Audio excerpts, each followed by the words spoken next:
that 100K can be whatever you want it to be. Maybe it's 100K a debt paid off. Maybe it's 100K earned or invested or earned in a business or saved or net worth, right? Her first 100K is this idea of, if we can get you started with the basics, with whatever that 100K means for you, it becomes a lot easier after that. And if you can manage $1,000, $10,000, $100,000, you can manage $1, $5, $10 million once you understand the basics.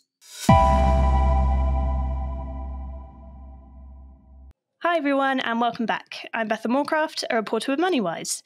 My guest today made her first 100K by the age of 25, and she then quit her job in order to fight for women's financial rights.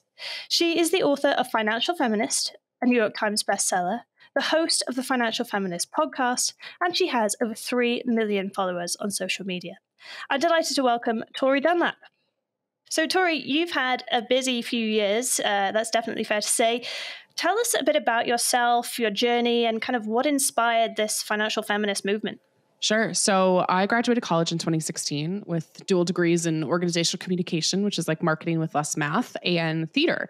Didn't study business, didn't study finance, and thought I was going to progress up the corporate ladder and be like VP of marketing by 30. Thought I was going to stomp the pavement and, have my Starbucks in hand and a pencil skirt. And that's how I knew it was a fantasy, is I've never worn a pencil skirt in my life. And I graduated college in May. And of course, not soon after that, Donald Trump gets elected. And I'm coming into adulthood and really into womanhood in a very different country than I think myself and a lot of others expected.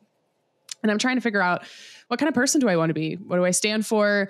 And it really radicalized me in a lot of ways. I, at the same time, was also dealing personally with the fact that I didn't like corporate. And it was not the environment that I thrived in.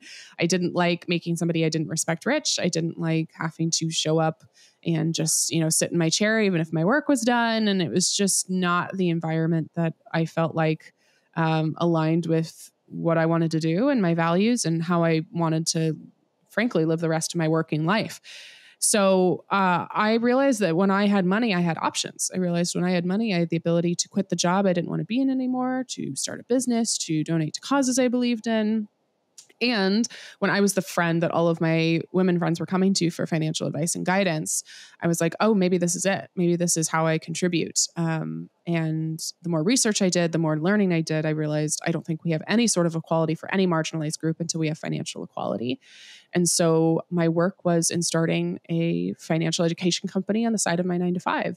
First couple of years, was just building it through a blog. And then in 2019, when I rebranded to Her First 100K based on my own origin story of trying to save $100,000 at age 25, things just kind of took off. I hit my 100K goal in August, September of 2019, went to Europe to celebrate, got the call for Good Morning America in a pub in London, and came home, did the interview, and quit my job 3 weeks later. And since then, I have a New York Times bestselling book. We're the #1 business podcast for women in the world. We have a community of over 4 million financial feminists. We teach them how to save money, how to pay off debt, how to start investing, how to feel financially confident. And it's what I believe I was put on this earth to do, is fight for women's financial rights. I in no way started the financial feminist movement, but I think that I am one of its greatest champions. And it's my favorite thing in the world is this realization that money gives you choices and options to leave bad situations and to put you into good ones. And I think that's one of our greatest forms of protest. That's really great to hear. And it's a very inspiring story, and one that I think a lot of women, young women especially these days, can relate to.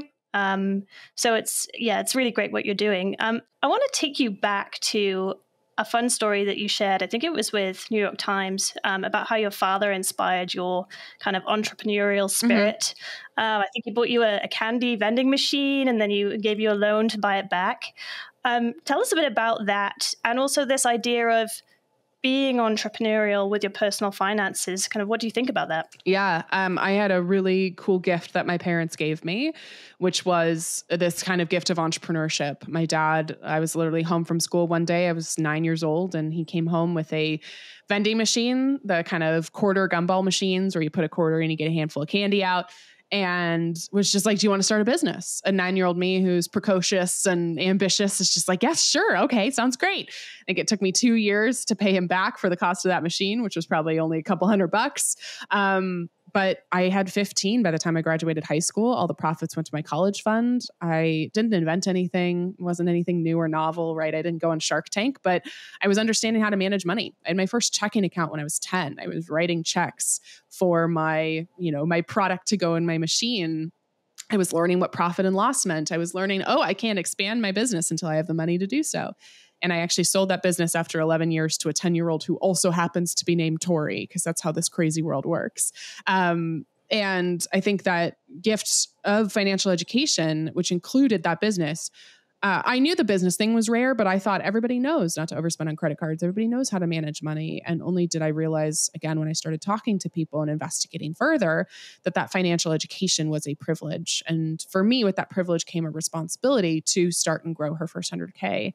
I think this element of being entrepreneurial can happen regardless of whether you're actually an entrepreneur or not, especially in today's landscape. If you want to, again, grow your wealth, or at least just be, the kind of standout person at your job, or one of the people that, are always thought of for raises or promotions or opportunities, you are your own hype person. You are your own, business that you're pitching on Shark Tank. You are the kind of brand and how you present yourself, how you execute, what you stand for. And so I think that there's so much of the entrepreneurial story that can play directly into wealth building and your career, even if you don't want to be or never plan on being an entrepreneur. I wonder if we could expand on that and kind of think about what that might look like for a young American in their sort of mid to late 20s. They've got student debt, maybe some credit card debt, possibly even a mortgage, some savings. How does being entrepreneurial with their money look like? Can you give a few examples maybe? Sure.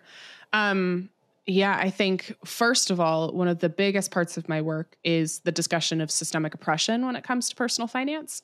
Unfortunately, a lot of the conversation with personal finance experts more traditionally has been, if you're not a millionaire, you're not working hard enough, or it's not an acknowledgement of any of the systemic factors. And I say this in my book and my podcast, Financial Feminist.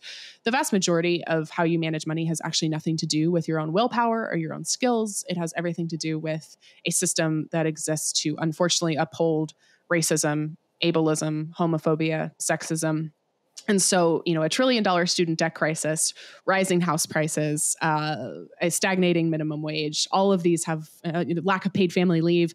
All of these issues have a much bigger impact on your money than, your day-to-day choices, whether you know how to budget or not. So that's the first thing I always like to acknowledge in any advice that we give, is to give yourself a lot of grace and understanding that a lot of these things are outside of our control, and only through systemic change do these things actually get better.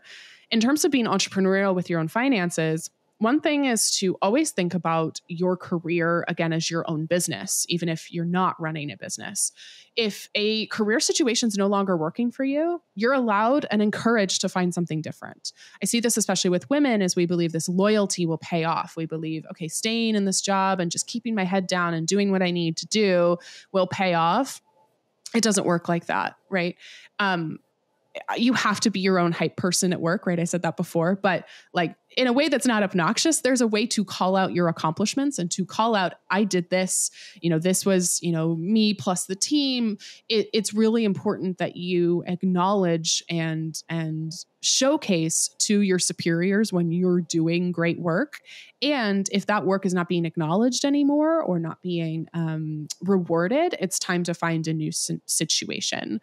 Job hopping is, kind of been this dirty word or this dirty idea for many years. And frankly, job hopping is one of the only ways you're going to be able to get ahead. It is okay if you're only staying in jobs for 2 years in this current landscape. So that's the first thing, is, really highlighting your own accomplishments at work, making sure that you're being compensated fairly. And if you're not, find a situation that will compensate you fairly, as well as diversifying your income as much as you can. I talk about high yield savings accounts a lot in our work. And a lot of people don't think of a savings account as another form of income, but it is. It's passive income. If you can put your money, even if it's a small amount of money, in a bank account with a higher interest rate, you can start growing your wealth in a way that isn't, as active as, getting another job or doing a side hustle, especially if you don't have time. The other way I think to be entrepreneurial is to think about, in addition to that like high yield savings account income, what are ways that you can increase your income beyond just traditional saving? Again, I see this with women specifically as we are very good at saving money. We've been taught to save money, to, again, budget and coupon clip, but we have not been taught the things that actually build wealth, which is investing. I mentioned this in my book, but this, a lot of the personal finance advice and information for women for many years is, here are 5 meals you can make under $5. And for men, it's here's 5 hot stocks right now, right? For women, it's shrink. It's stop spending money. It's the manicure and the latte are the reason you're not rich, and shrink yourself, right? And deprive yourself of all joy. But the advice for men is, how do you increase your income, right? How do you negotiate your salary? How do you invest? How do you purchase real estate? And one of the things I really encourage people, especially women, to do is, take ownership of your own money beyond just the budgeting and the day-to-day finances. Actual wealth building happens through investing accounts like a 401k, like an IRA. That's how we actually build long-term lasting wealth, to give ourselves a foundation where we're not only sustained right now, but we're sustained for the rest of our lives. Mm-hmm. Yeah, that's really great advice and very just evident points there, but people don't talk about it enough, especially the kind of saving and cutting back versus investing. I've seen that. I'm sure that my peers have seen that as well. Yeah. So it is interesting. It's definitely there. I'm glad that people are talking about it. Now, you've built part of your brand around her first 100K. Obviously, it was a goal of yours to save that by the age of 25. Charlie Munger, he's a big investor, Berkshire Hathaway, everyone knows the name. He's famously said that the first 100K is the toughest to earn, but once you pass that financial milestone, you can ease off the gas a bit because it gets a bit easier to build wealth. What are your thoughts on that philosophy? Is it true? I think it's very true. It's this general idea that, like, once you have a little bit of money that can work for you, it's you get to coast a little bit. You're not like crawling up the hill, right? You get to kind of walk flat for a while, or at least like the uphill climb isn't as steep. Compound interest, right, is when your interest earns interest earns interest. It's what makes debt suck so hard and what makes investing so magical, right? And so if you have 100K, it's a good amount of money where you can actually start seeing compound interest work for you in a really sustainable way. My 100K at 25, if I never contributed another penny, will be over $1.6 million by the time I retire at traditional retirement at 65. And the vast majority of people listening or reading might not be 25 anymore and thinking, is it too late for me? Compound interest works regardless of how much money you have and regardless of your age. So whether you're 18 or 88, compound interest works for you. Whether you have $5 or $5 million, compound interest works for you. But it does not work for you if you don't opt in. This is what I see with women is, again, this fear of investing that we've been told. Investing's scary, it's intimidating, it's risky. It's not for you. Oh, you should give your money to a Wall Street Chad to invest for you. It's what continually keeps women from growing their wealth. And even, 100K is where you really start seeing things to move. Even if you have $5,000, $10,000, you start to see compound interest work for you. And again, in high yield savings accounts, that's what compound interest is doing, just at a lesser rate too. So yeah, I am a subscriber to the, first 100K is the hardest. That's part of why the brand is called Her First 100K. And it's called Her First 100K because that 100K can be whatever you want it to be. Maybe it's 100K a debt paid off. Maybe it's 100K earned or invested or earned in a business or saved or net worth, right? Her First 100K is this idea of, if we can get you started with the basics, with whatever that 100K means for you, it becomes a lot easier after that. And if you can manage $1,000, $10,000, $100,000, you can manage $1, $5, $10 million once you understand the basics. I think one of the challenges is that people want this to happen quickly. Yeah. Unless you inherit a windfall or win the lottery, you're not going to be rich overnight. For young Americans, 100K might seem like a really long way off. And then perhaps they're tempted by kind of like get rich quick schemes or things on social media where people say, invest in this stock and you'll get, 10x returns, 100x returns. Why is it important to be patient and to have a plan?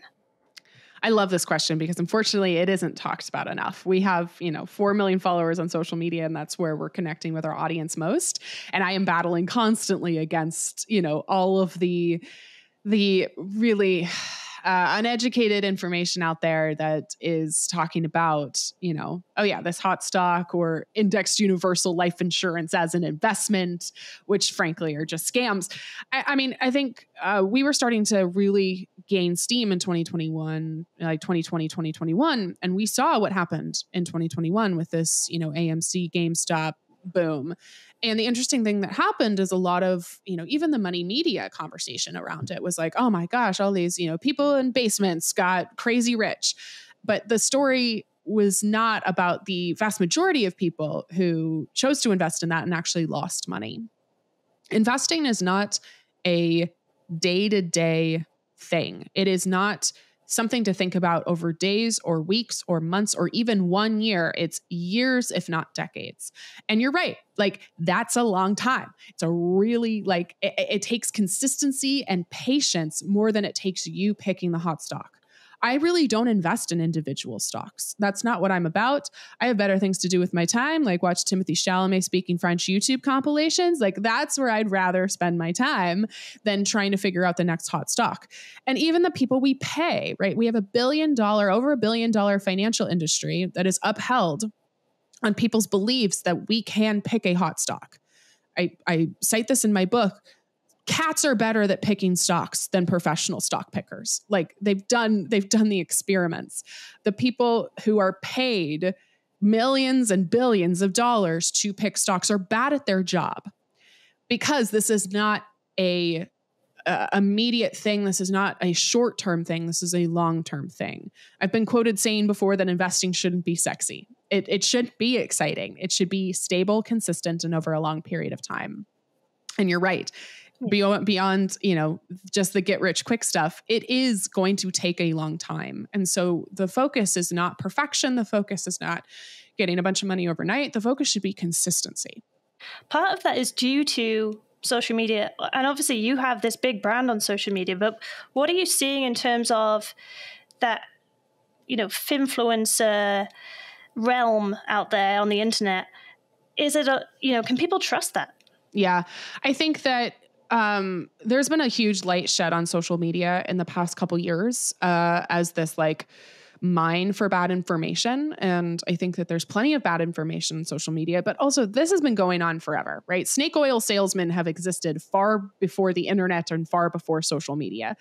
Social media is just the newest format or the newest medium for this information. I think the biggest things to keep in mind when you are trying to figure out, is this person credible? Is this information valid? Is one, does it feel too good to be true? Right? And you were talking about this before of get rich quick schemes. If somebody's promising that they can get you rich seemingly overnight, that's a lie, right? Pretty much everything personal finance that seems too good to be true is too good to be true. And speaking of the index universal life insurance, if you know and have been taught that 401Ks are a good thing, and then someone out of nowhere is 401Ks are bad and invest in life insurance instead, just it's easy to do a gut check of does this actually feel accurate?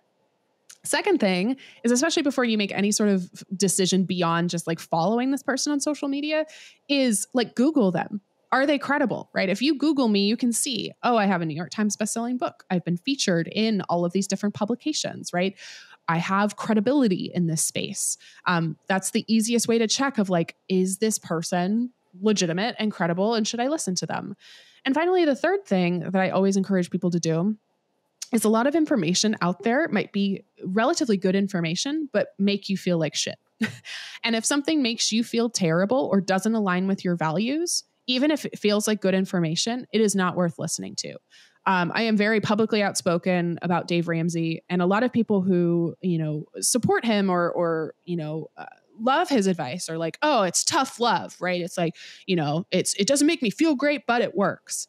there are plenty of things out there that make you feel great and also work. It doesn't have to be painful. It doesn't have to be against your values. It doesn't have to make you feel icky in order for it to work. You can feel encouraged and supported and not judged at the same time as you progressing financially. You can feel like, your values are upheld, that again, people are acknowledging the systemic barriers to building wealth, as well as teaching you how to do it. And I think that's really, really important. Yeah, definitely. Well, just going back to the speed question, because it is important. People might look at you and see a young woman who has done this quickly. Yeah. You've built wealth quickly. You've got this amazing brand, this podcast, book, business. What tips do you have for people hoping to perhaps speed up the wealth generation, but do it, carefully, legitimately? Yeah. One thing I always like to acknowledge is I have privilege. I am a cisgendered white woman. I have parents who, were very financially stable and made good financial choices, largely because their parents didn't or couldn't. I graduated college debt-free, and it was a combination of me working on campus and getting scholarships and also having parents who had diligently saved. So, a lot of my financial journey was accelerated because I had a financial education and I had parents who were often, extremely, not only just generally supportive, but financially supportive as well. So that's the first thing I like to acknowledge. I would not have hit that 100K nearly as quickly as I did if I, had student debt. I think honestly, the biggest thing in accelerating my growth has been being a business owner. For me, growing my own wealth, I could not have done it as fast if I was still working a 9-to-5 job. However, you take on a massive risk when you are a business owner. Things, grew really quickly for me because I like to think I'm very good at marketing and very good at branding. But there's, a lot of factors outside of your control for how well you will or won't succeed as an entrepreneur. So there was a lot of factors in my journey, but if there's one thing I can point to, like being an entrepreneur, growing our business at the pace that we did, even if I sacrificed, at times my mental health to do it, it ended up, really benefiting me financially. In terms of how to replicate that, like we were talking about before, ways you can diversify your income, making sure that you are always compensated fairly in whatever working environment you're in. I think one of the smartest decisions I made was not going in on my business before it could financially support me. A lot of people asked me for many years, even before we had this huge boom in our popularity, was like, when are you going to quit your job? And, I ran it from 2016 to 2019. And it was almost into 2020, so almost 4 years without, quitting my job. I was still working a 9-to-5. And that 9-to-5 was, kind of my first investment into my business. I was able to take the money and take the stability I had and grow the business at my own pace. So if I were to give a tip to somebody who does want to be an entrepreneur, I actually think that is one of the most stable, smart options, is testing your business, testing the concept, testing the value proposition, starting to grow an offering, starting to grow an audience when you're not financially dependent on it. So you don't have this scarcity mindset. And so you also don't end up resenting your business because it can't pay your bills. I'm really, really thankful that I grew it at the pace that I did, and that I didn't quit my job before it was ready. Well, it seems to have worked out okay so far. So I wanted to ask, the last few years have been economically challenging for a lot of families in the United States and around the world. Pandemic caused all sorts of issues, and then we've had things like inflation, interest rate hikes. It's quite challenging out there just with the general cost of living. Back in 2021, I think you wrote a blog, you're about 27 years old, where you said you had enough money to retire at that point. I was just curious, if you were in that same position again today, that same amount of money, with this kind of, as I said, inflation in the background, people talking about potential recession, all sorts of challenges, would you still feel confident that you had, enough money to retire? It's a great question. I don't know if it's a question I've ever been asked. I think the answer is yes, especially because I have a business that was continuing. If I just stopped my business, like I stopped running the business would still make me some money for a period of time, even if I wasn't actively contributing to it, just because of the foundation we've built. I also think that for the space I'm in my life, not much has changed for me personally. I was single then. I was not a homeowner. I, did not have children. The same is still, 2-3 years later. Like I'm 29 now. I am not married. I do not have children. I do not own a home. Like my life is, there's been no big life milestones to change that. I always said when I was especially talking about, being financially independent, that I have enough money to sustain me. I think even in those life changes, would I feel 100% comfortable if I had children and a house and, a lot more expenses? I would probably feel comfortable with a bigger buffer, which is one of many reasons why I'm continuing to do the work that I do. Mostly because I'm passionate about it and I love my job, but also because I'm not naive enough to think that my expenses aren't going to change as I, get older. And especially I think a lot of people, when you're thinking about retirement, right, those are the biggest expenses or the biggest years of your life in terms of healthcare costs. And, it's only going to get more expensive to live. And so I think me declaring I was financially independent was 100% accurate and still is accurate. However, I think with just how the world's changing and shifting and how quickly it is, as well as knowing that my life is going to change, I think building up my savings is not a bad idea. And building up my investments is not a bad idea.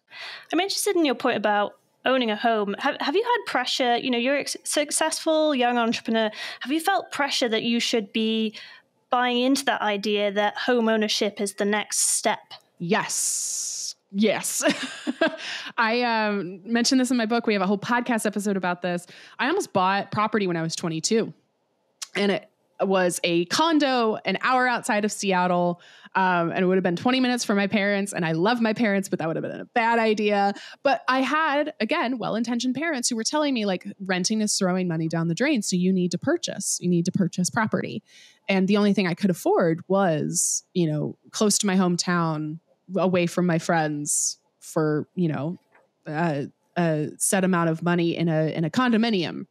And I actually withdrew my offer and backed out the day before it closed. And it was one of the best decisions I've ever made. I was not emotionally ready to be a homeowner. I was not in the place in my life. Again, I was 22. I wanted to be in a city. I wanted to hang out with my friends. I wanted to do things. I didn't want to hang at home on the weekends. And I don't know if I would have actually built my business in the same way had I been in that house. And this is what I really try to focus our work on, is sometimes the mathematically correct financial decision is not the decision that you actually should make. My friend Ramit Sethi and I have talked about this on my show as well. He is also a high earner. He's a millionaire who rents.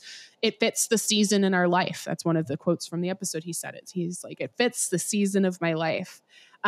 For me, I'm starting to get the nesting urge, but it's also, I live in Seattle where, like most major cities, if you want a 2-bedroom, 2-bath house, it's going to cost you almost $1 million.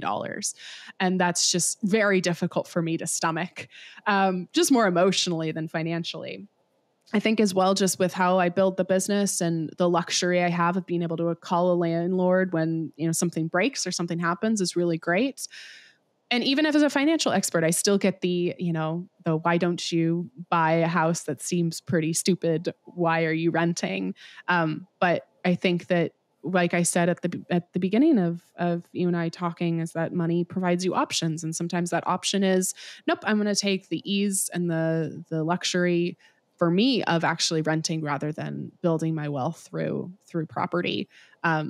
And just because, again, psychologically, I don't know if I can bring myself to spend that amount of money on so little house. That's fair. I think the reason that people, especially older generations, they kind of push younger people towards that is that real estate is projected as this kind of great, solid, long-term investment. What do you think about real estate investing as a whole, not just buying a house to live in? Do you agree with that notion? Is it a good asset for young people to be considering perhaps at the moment? Yeah. We know statistically that if, an American has a positive net worth, it is likely because they have some home ownership. So most of, positive net worth in this country is tied up in, do you own property or not? So it can be a really incredible wealth building tool, especially if members of marginalized groups, people of color, are able to purchase property. However, just like everything else, it's becoming more and more inaccessible, and has been for a long time, right? You look at, again, any major city, you look at the stagnating minimum wage, you look at the housing costs going up and also rent going up. Like, it's not easy to live anywhere right now. Like, it's just not. And I think it's just really challenging to figure out what you want to do when you do have, somebody who's telling you, oh, you need to buy, but at the same time, you're like, I don't know how I could possibly be able to do that. If you're in a place to purchase and you're able to financially do that, and it's something that actually feels like, yep, this is what I want, versus just the math checks out, I'm ready to be a homeowner, I'm ready to, take on that, that responsibility. Great. If you're able to do that, I think buying a home is a great option. And again, the feeling I want for every single person, but really every single woman, is the ability to use money as a tool to build the life that they love. So for me personally, right, I use money to actually be able to rent. Other people might use money to be able to buy a house or to buy, rental properties. So it really all comes down to, again, when you have money, you have the option. You have the option to rent. It's not a forced choice. You have the option to buy a home. It's not, it's not you having to rent because you can't own a home. But like I said, with everything, there's a lot more systemic barriers in place than there were before, and it just continues to get worse. Yeah. Yeah. It's a lot of self-reflection and kind of figuring out what you want as well. So I wanted to ask one final question. It's about a TikTok video that I saw you posted. And you said that you get asked this question a lot. So people ask you, should I save first or pay off my debts? And you had quite a strong response. You said save first, regardless of, how high interest the debt is. It's really important to save, especially to put away 3 months of living expense in a HYSA.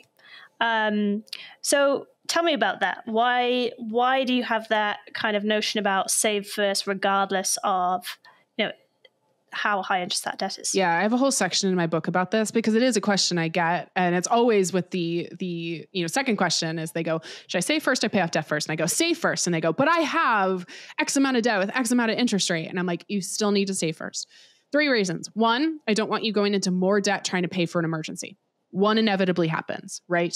You get laid off, you get sick, your dog gets sick, your cat gets sick, your roof starts leaking, right? There's a million expenses that are emergencies that could come up. So that's the first thing, is I don't want you either slipping into debt or going into more debt, typically costly debt, which is credit cards, trying to pay for that emergency.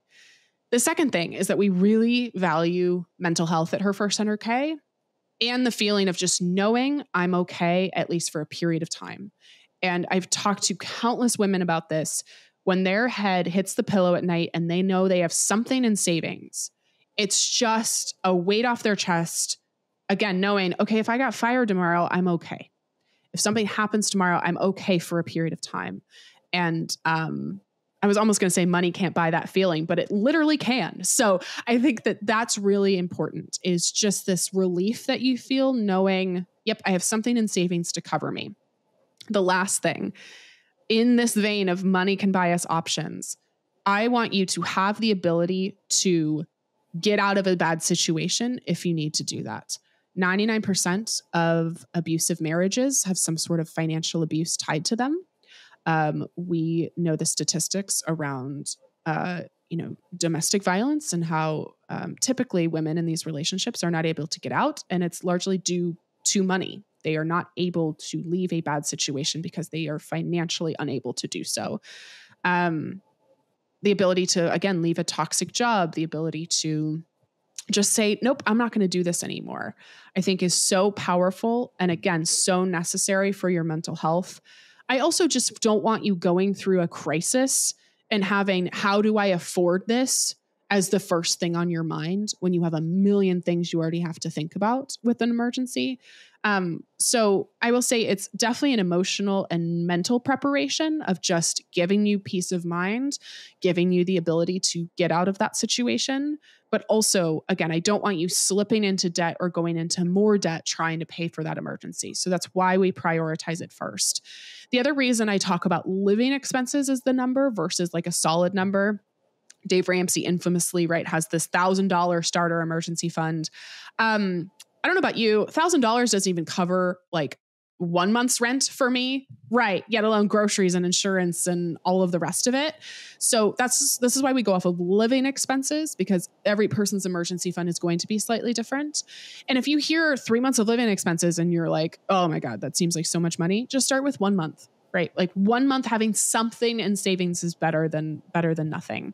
And I think 3 months is a good amount of time for you to feel financially stable and, again, the sense of relief. And then we start paying off our debt. Mm-hmm. You're very right there about even just the rent in any big city these days. North America, it's that $1,000 is not going to go far. Yeah. So I just one final question on the mental health aspect of that, because I agree that that's very important and at the heart of this. Are there any other ways that kind of that mental health focus manifests itself in other financial strategies that you recommend? Oh gosh. I mean, there's so many. I hate to shamelessly plug my book, but like truly the entire book and all of our work is focused on like, how do you take care of yourself first and think of money again as a tool to build a life that you love. And we spend the whole first chapter talking about the emotions of money, because I didn't see many financial books talking about both. I would either see like, here's all of the emotional and psychological shit you're working with, but no solution to it, or completely bypass that and just like, here's the plan. And then what happens is you end up sabotaging yourself because you don't understand your own trauma around money. You don't understand your own emotions around money. The biggest thing is, again, there's so much judgment and shame when it comes to money. I could go out on the street right now and ask 100 people, what is the, word you associate with money? And I don't think it would be pleasure or safety or joy or ease. I think it would I know it would most likely be shame and anxiety and fear and stress, right? So one, just understanding that there's already so much shame and judgment about just your life in general, but specifically your financial choices, and typically from people you've turned to actually learn how to money. Dave Ramsey being one of them, right? Like the very people we've trusted to teach us about money have also made us feel ashamed. So as much as you can let that shame and guilt go is going to be really important, as well as, again, acknowledge that actually very little of this is in your control. All you can do is control what you can control and vote and protest and call your legislators on everything else. So I think that's the first thing, is releasing that shame and judgment, and also understanding that so much of this equation has actually nothing to do with you is really great and important. The second thing is to just be mindful of when something financial comes up, whether that's you receive a bill, you're about to swipe your credit card, you're going into your performance review at work. Understanding what's happening in your brain and body is really, really important. What sort of, again, emotions are you feeling, but what sort of impulses do you have, right? If I'm having a terrible day at work, I am more likely to spend money. And I think that's very similar for everybody else. Spending, just like any other vice, is there for us to try to cope. And so, again, without shame and judgment, just asking yourself, wow, how do I feel when I'm about to add this to my virtual cart?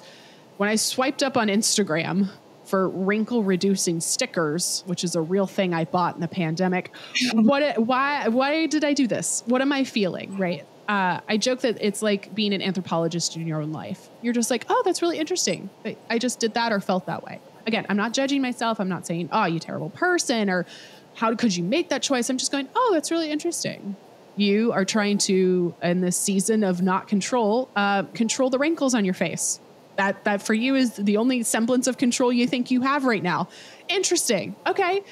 What if we didn't take that $35 and spend it on something that's actually not going to help at all, and instead just go sit with how lack of control we feel right now? Sounds great.